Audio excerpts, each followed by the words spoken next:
the Supreme Court has effectively they've taken down, they've struck down the use of affirmative action in college admissions, saying, and Biden's basically effectively said that justice has unraveled decades of precedent, as the president stressed that race-based discrimination continues to exist in America. The court's conservative majority overturned admissions plans at Harvard and the University of North Carolina, the nation's oldest private and public colleges, respectively.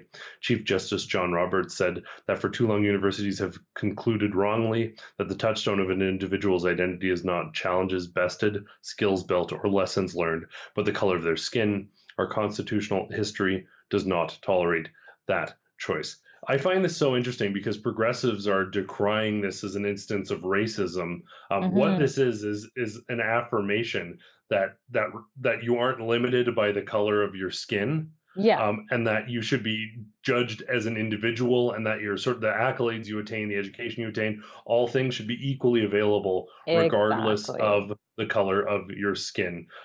It's interesting. It's You the can go opposite of through an racism. It's racist to exactly have so policies like this, you Exactly. know? And this is the funny thing is we decry sort of abstract racism that's taking place, but then you literally have legalized racism, which Hmm. says that, for example, an Asian person needs like a 99 to get into Harvard and a black person needs a 73. That's Yeah. inherently racist. Very often people will suggest that this is like sort of white racism. That's really not what's happening here. The Asian and Southeast Asian communities dominate academics, like Dominant. categorically. If this Hmm. was objective, schools would be these extremely elite schools would probably be almost exclusively Asian, and I think that's Hmm. fine. If they are doing better, they should be the person who gets that. The top levels of education, of sports, whatever it may be, hockey is largely white. The NBA is largely black. There's nothing wrong with that whatsoever. The best people at certain things are excelling in those fields. That's how things should operate. But you literally have, for example, Asian kids who are unable to get into Harvard, whereas a Hmm. black kid can get into Harvard with completely disproportionate grades. It brings Yeah. everything down by not having those same standards. And I know that there was a video. I don't expect you to find it like instantaneously. And there's also some the young African American gentleman uses some strong language. In other words, the N word. He actually got into Harvard without letting them know he was black Mm. by having such high grades. Yeah. But he then went on after graduating, he couldn't find work because, and this is his phrasing, but he said that everyone thought it was an N-word degree from Harvard, Yeah. which I mean, I'm just quoting his words, but he was so brilliantly pointing out that for Yeah. those people who do excel and do achieve and really get their Harvard degree, well, they're being stripped of that opportunity because it's viewed as an affirmative action instance. It denigrates the entire thing. So this is I mean, I think that regardless of the color of your skin, regardless of the background, you're every bit as human as I am, and you have all the capacity potentially that I do. That to suggest otherwise is what the government is doing with affirmative action policies. Yeah, and I like that you pointed that out, but you said the N word. No, I'm just joking. I know I But no, didn't. That's why I didn't. sorry. But no, that's the same thing that you see like happen in the militaries or in police force where they're looking at this person like, am I safe, with this black person or this Latino person because did they get a lower score?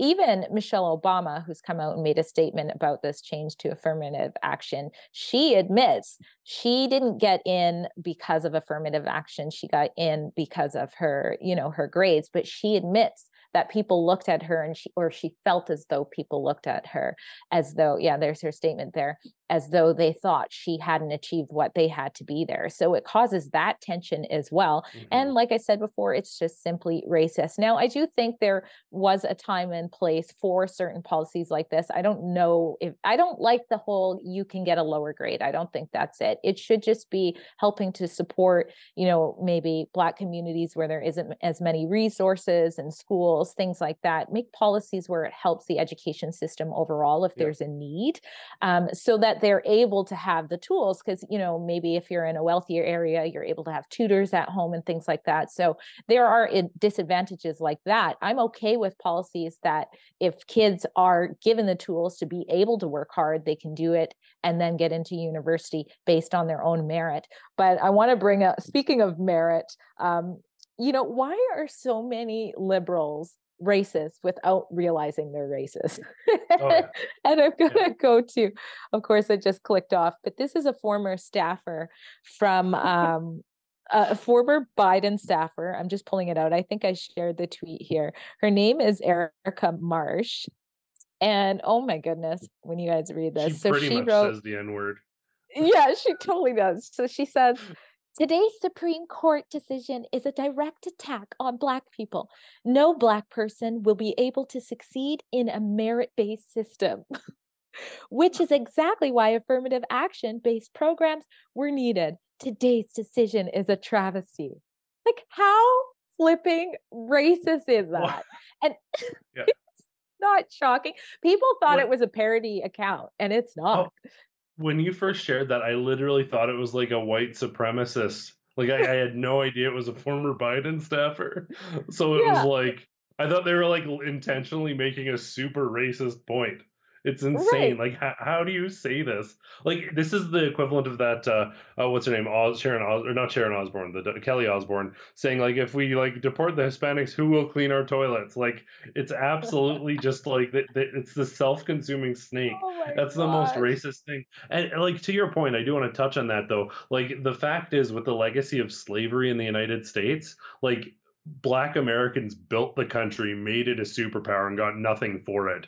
So I'm Mhm. 100% on board. I'm not for reparations for people three generations separated, Yeah, but I think that exactly. there is a space for sort of acknowledging the contributions of Black Americans in the United States, and then saying, you know what, these people literally built the country. And I'm probably going to get in trouble for saying these people, but you know what I mean. That's effectively what reparations is. But addressing sort of some of the harm that has come, some of the cultural issues, by ensuring that schools are incredibly well funded, that there are programs Exactly. and opportunities. Create those opportunities to help the community and the culture sort of elevate itself. You look at socialism, communism, you can't pull people out of sort of some of these problems, but you can enable them to do it themselves. And I think policies like that create opportunities for Black communities rather than trying to pluck and elevate manually. That's very sort of white savior syndrome. I think what we Hmm. need to do is step away from that mentality. Affirmative action, originally, when there was overt racism and people couldn't get the job, I agree with you. I think that probably makes sense. But what we need to do is sort of have merit based rather than gender or identity or whatever it be or race based hiring. There needs to be Hmm. merit based hiring. So I think that there is space for, let's say, uh, a sort of a peer review process where, like, let's say you're clearly overqualified and you Hmm. suspect you haven't been hired because of your race. Well, maybe there's some opportunities to sort of challenge that legally. That makes a little more sense than me for me to combat racism. But good to see the Supreme Court getting this right. They're overturning Exactly. Roe. Yeah. They're getting this right. So yeah, I think that this is probably good news. And I think, I mean, you can speak to this better than I can, obviously, but to have the Supreme Court actually say, no, we're going to have the law reflect the facts that you are equal. It must be elevating to some Yes. degree. Exactly. You know, affirmative action, it says that the skin God gave me is a disability of sorts, and that so you need this special treatment. I don't raise my kids to think that way. I raise them to think that they can work hard, they can reap what they sow, they can, if they fail, dust yourself off and try again. And that's the way that you see kids succeed again if they have, a proper education system and things like that. And I want to go back to Erica Marsh because I'm not done. Yeah. Because she actually she dug her heels in and responded to the backlash that she was receiving, and it's even worse because instead of saying I'm sorry for saying like the most racist thing that's been on Twitter in a long time, she says she blames her ignorance on, I don't know why I keep clicking on it. She says, allow me to clarify this tweet, which is being manipulated for propaganda and misinformation by ultra mega. That's all she Oh my God, this is blamed not mega parody. for it. Yeah, no. And then she Oh, goes on to say she meant, oh, that's why it was that way back then, but now, but it's just hilarious. oh And my that's the God. thing. It's racism like that that was fueling affirmative action. And it's, what does that say to a child when they're like, oh, you only have to do this? It's like, well, what's wrong with me? Why is that the case? And I would be so pissed off if I had this amazing GPA and everybody's just assuming that I didn't work, Yeah, the same as they absolutely. did or better. That's a clip from something we call Rebel News Daily. It's our daily live stream hosted by my friend David Menzies, but the show also includes a rotating cast of hosts and special guests, including me. It's a great way for us to talk about the news of the day as the news is happening in an unscripted fashion, and it's an awesome way for you to interact with us as well. We stream every weekday, 1 p.m. Eastern, 11 a.m. Mountain, wherever you find Rebel News. See you there.